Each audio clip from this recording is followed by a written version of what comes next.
These are the kind of stories you wish weren't true. But they happened. Somewhere. To someone. And maybe, just maybe, to someone like you. I moved into a third-floor walk-up because it was cheap, not because it was quiet. The leasing office promised the unit above me, 4C, was storage only. No tenant, no footsteps, just insulation and boxes. The first week, it was true. The second week, 3:17 a.m, I woke to soft pacing overhead. Heel-toe, heel-toe.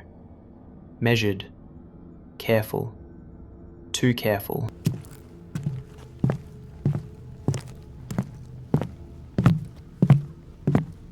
I checked the time again. 3:17. The pacing stopped like it heard me move. I held my breath.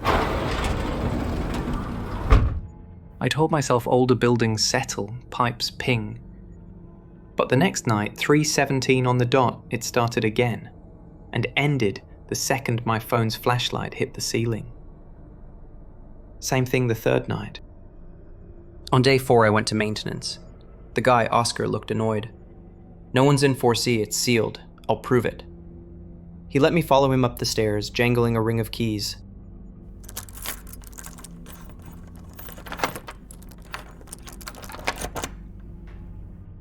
"4C opened into a cold, dusty room. No furniture, no power, a smell like wet cardboard. The window was screwed shut. Oscar kicked at the floor and spat. Empty. Don't call again unless a pipe bursts." He shut the lights, locked the door, and I tried to swallow the embarrassment. That night, I set my phone to record on my coffee table. 3:17, pacing. Then something new.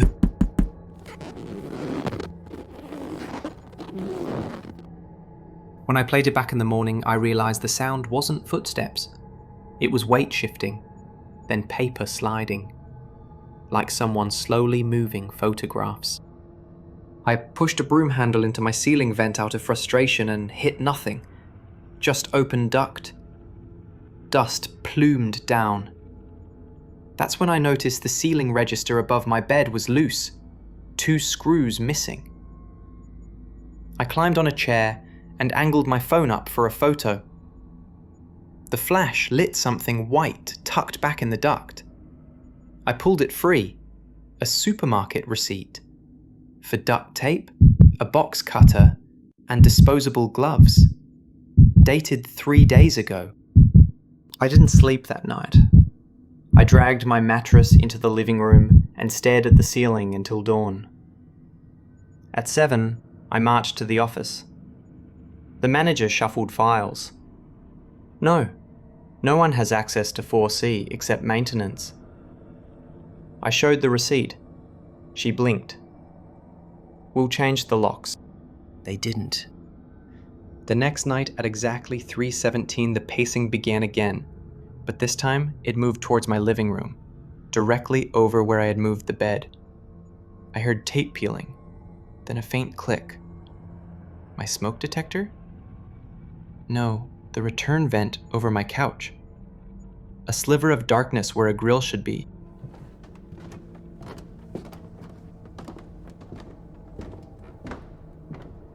I dialed 911 and whispered. The operator told me to stay on the line. I kept my eyes locked on that sliver, then... A phone lens glinted in the dark for half a second, like something reflective pulling back. Whoever was above me was filming. The patrol arrived fast. They checked 4C again, empty. But one of the officers, Ruiz, crouched by the closet. What's this? He pried up a floor panel. Beneath it, a crawl space. A sleeping bag, energy bar wrappers, a bottle of water, a GoPro on a flexible arm pointed at the drain, and a stack of Polaroids. Ruiz turned them all over with a pen. It was me, sleeping in my bed, my mouth open, an arm flung over my head. The timestamp? 3:17 a.m. The next photo, me brushing my teeth in a towel. Another, me at the kitchen sink.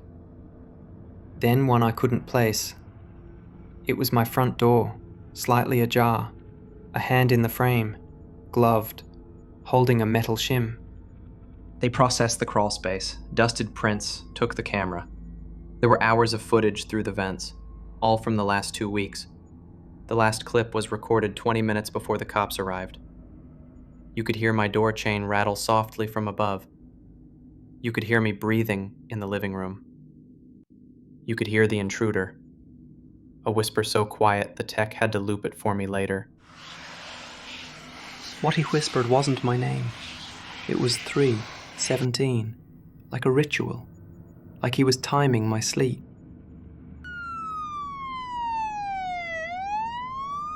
They never caught him. The building replaced every vent and changed the 4C lock, finally.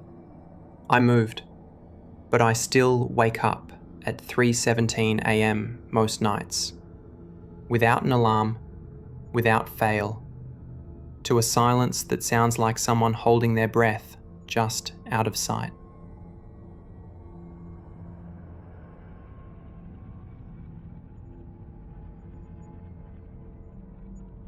I drive nights to pay loans, mostly drunk rides, mostly harmless.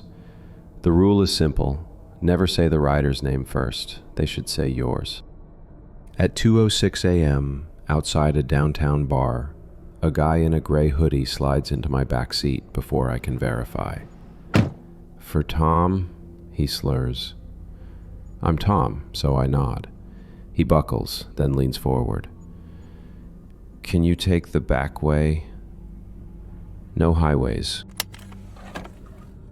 Child locks engage automatically in my car when moving. I don't think about it. I should have. He gives a destination I recognize. Quiet, residential. I start. "Rough night?" I ask. He doesn't answer. I check the mirror. He's watching my eyes instead of the road.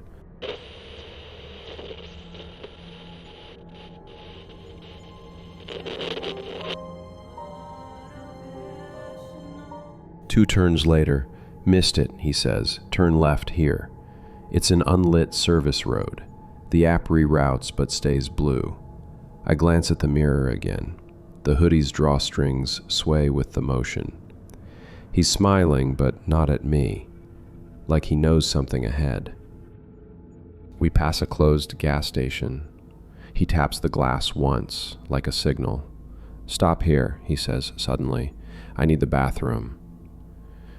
I slow. The station is chained, lights dead. Something moves behind the ice freezer, just a shadow, shifting. "I'll wait," I say. "It's closed." He laughs. "No, man, pull around back." The blue line on the app now shows no route, GPS lost. My phone spins. I keep rolling as if complying, and then floor it back toward the main road. The man's voice hardens. "Dude." His hand reaches between the seats.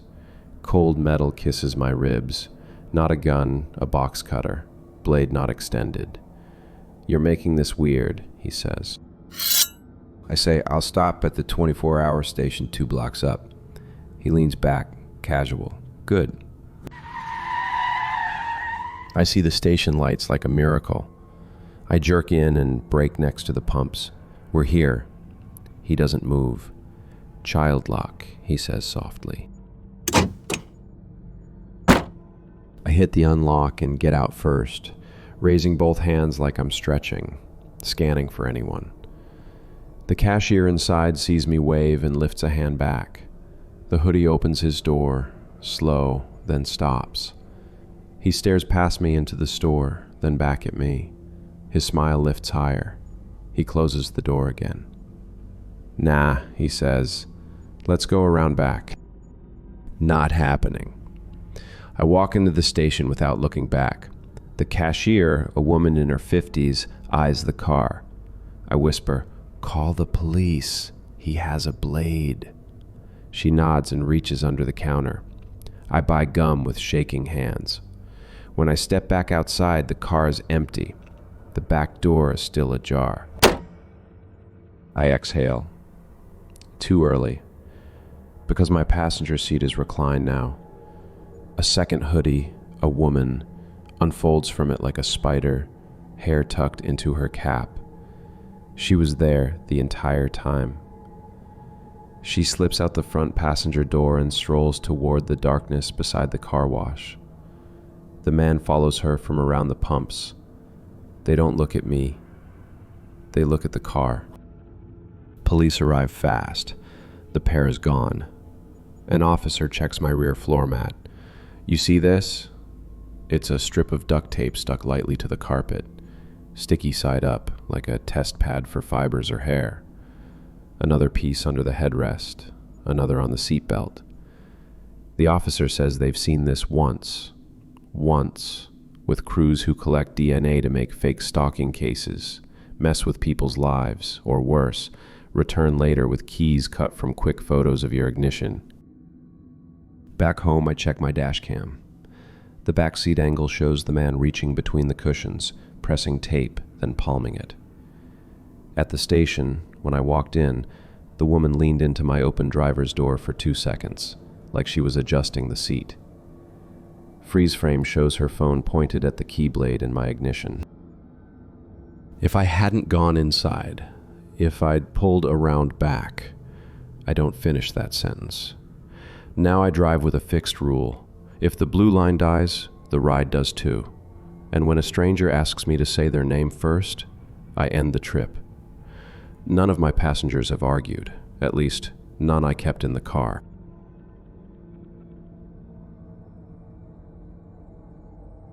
Hospitals at night aren't silent. They just whisper differently. I'm a float nurse. My floor is geriatrics. On a Tuesday at 3:11 a.m., the ward phone rang from room 19B, which is impossible because 19B was under renovation. No bed, no call button, no patient. I picked up anyway. Static. Then a woman's breath. Then, he's back. Security shrugged, probably a cross line. I walked the hall, badge tapping my chest. 19B's door was propped open, paper caution sign flapping in the AC. Inside, plastic sheeting, a mound of old equipment, dust. I stood and listened. Something clicked in the darkness by the sink, like a camera shutter. Not mechanical, but soft. I turned, saw nothing, moved on. 20 minutes later, a confused Mr. Calder, room 21A, tried to climb out of bed.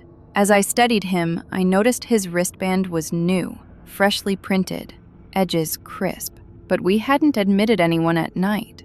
The label printer sits in the locked supply closet. My badge opens it. I checked. Inside, on the counter by the printer, 2 rings of keys, a single latex glove, and a badge that looked like mine. But it wasn't. The photo was peeling, like someone restickered it. The name strip read, Natalie Cruz. Not me, not anyone on staff. I called security again. On the camera feed, a figure with a white lab coat had slipped down the hall at 2:58, head down, smooth and purposeful. He wore shoe covers. He paused at 19B. The camera caught him removing a small object from his pocket and sliding it under the sink. Then he left frame with a card.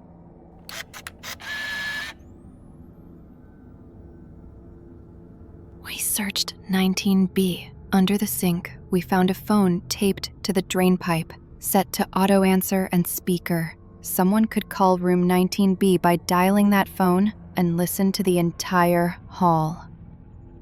I remembered the click. We swept the ceiling. In an air vent, a tiny trail camera, battery full, lens watching the doorway. The SD card timestamps matched the call. The man called first to check if anyone was coming, then stepped into 19B and taped the camera, scouting. Security wanted to lock down. but admin said not until dawn. I stayed alert. At 4:23, a code brown came in. Missing patient from another floor, dementia, male, mid-70s. We found him in our stairwell, sitting on a step, shivering, IV missing, eyes wide. He whispered, "He wears clean shoes." I walked him back with an orderly. As we turned a corner by 19B, I smelled alcohol wipes, too strong, like someone had just cleaned gloves. The cart from the footage was parked across the hall now, stocked with lemons, perfectly ordinary, except the drawer was misaligned. I opened it. Inside, coiled tape, a disposable camera, and a plastic patient wristband roll with 3 printed bands attached. Names we didn't have on our census. The last band read, Calder Jerome, 21A. Someone planned to claim patients under fake paperwork and move them. The elevator dinged. The man in the white lab coat stepped out. He wore a mask, cap, shoe covers. Calm. He said, "I think you found my cart." He looked at my badge. "Natalie." He smiled under the mask, eyes crinkling wrong. I said, "Security is on the way." He didn't run. He lifted his hands like a harmless vendor and said, "I'm contracted. We can call your supervisor." Then he took a half step toward me. I pushed the cart into him, hard. He stumbled. The orderly hit the panic alarm. The man spun and walked fast, not running, toward 19B. He knew the camera's blind spots. Security cornered him by the service elevator. He had a multi-hospital badge bouquet on a lanyard, lamination bubbling. In his bag, 4 wristband rolls, a box cutter, shoe covers, a printed schedule, and a list of names, some ours, some not. He'd been in 3 facilities that month as a linen contractor. He didn't say where the others went. We found no bodies, just that list and a trail of tiny cameras in rooms under renovation, supply closets and stairwells. The police think he scouted for opportunities, used paperwork and polite authority to divert the confused. Room 19B is open now. New paint, safe. Day staff laughs when nights talk about ghosts. I don't. Ghosts don't wear clean shoes and carry clipboards. People do.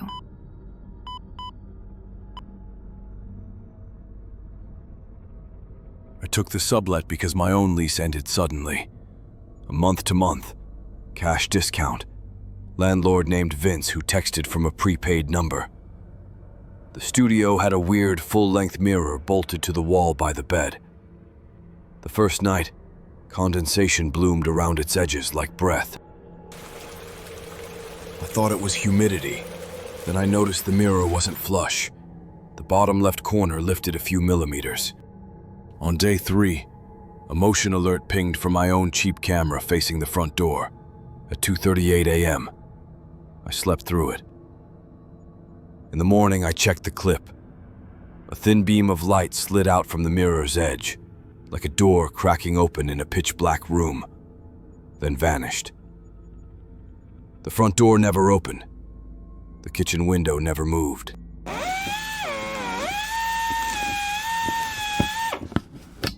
I unscrewed the mirror at noon, hard in my throat. Behind it, a small plywood door with a keyed latch. On my side. The space beyond was a maintenance chase, 2 feet wide, running behind the bathrooms. Dusty footprints led left and right. New dust sat on top of old handprints. I texted Vince, "What is this?" He replied, "Old hotel bones. Don't open. Mice." That night, I wedged a chair under the main door, set a mug on the mirror's edge, and tried to sleep. At 3:09, I woke to the softest metal tick I've ever heard, like a small key turning. The mug slid 2 centimeters, clinked, stopped. I didn't move. Footsteps, bare, padded across the floor inside the wall to the right. Then a whisper I could barely parse. "He's up." A second voice. "Wait." I called 911 without speaking, kept the line open. The operator listened. I typed, "Someone in wall." The footsteps retreated. The mirror stayed shut. 20 minutes later, officers stood in my studio. I showed them the door. They crawled into the chase with flashlights. They found 2 folding stools, a thermos, a stack of mail rubber-banded. My mail, opened. Also, a key ring with at least 12 keys labeled with unit numbers I recognized from my street. Vince arrived angry. "You broke the lease by drilling," he said. An officer asked for ID. Vince handed over a photocopy. The name didn't match the county records for the building. He wasn't the owner. He was a relative of a previous owner who never relinquished his keys. He managed short sublets off the books. Stop the vehicle at Jefferson and Central in the area. They couldn't arrest him for the keys alone. Not that night. But when the real owner finally came, she recognized the labels. 2 tenants had filed complaints in the last year. Food missing, bedroom items moved, a TV left on at low volume. One tenant reported she woke to find the mirror in her place beaded with breath. I moved out the next morning. 2 weeks later, a detective called. Multiple units on the block had hidden chases from when the buildings were hotels. Someone had been slipping between them. My mirror door had fresh grease on the hinges, like it was used often. I sleep fine now, mostly. But when a new place has a full-length mirror, I tap each corner and listen for hollow. The sound you don't want to hear is not a knockback. It's air. Thin, cool, moving where a wall should be.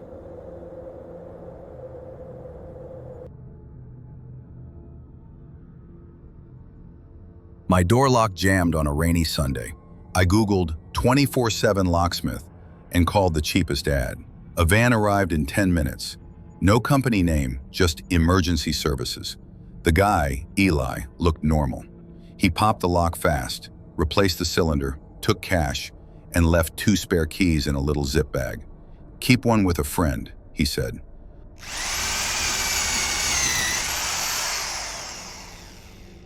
That night, I put 1 spare in a dish by the door, the other in a drawer. I slept. At 4:02 a.m., a single floorboard in the hallway creaked. My camera caught nothing at the door, but on fast forward, the hallway light flickered for half a second at 4:01. In the morning, the spare key by the door was slightly turned in the dish, key ridges now facing up. I told myself I must have bumped it the night before. 2 days later, I came home early from work for a delivery. As I rounded the stairwell, a man in a hood stood at my door, back to me, body angled like he was tying his shoe. He didn't have a shoe untied. He had a phone in his palm, camera down, taking a macro photo of my key resting on the table through the frosted glass pane. He looked up, startled, muttered, "Wrong floor," and walked. I shouted, "Stop!" He disappeared down the next landing and out. I replayed the hallway cam. He'd been there for 20 seconds, long enough to get a clear image. I called Eli, the locksmith. "Anyone else from your company come by?" He paused like he was deciding something, then said, "No, but send me that video." Something in his voice crawled wrong. I hung up. I looked up his company. The address on the invoice was a parking lot. That night, I stacked a chair under the knob, placed salt on the inside ledge of the frosted pane. The kind of dumb trick you do because you need to do something. At 3:48, the chair didn't move. The chain didn't rattle. But I smelled cold air. The bedroom window was up half an inch. I never open it. The screen's corner was bent just enough for fingers. Mud on the sill, fresh.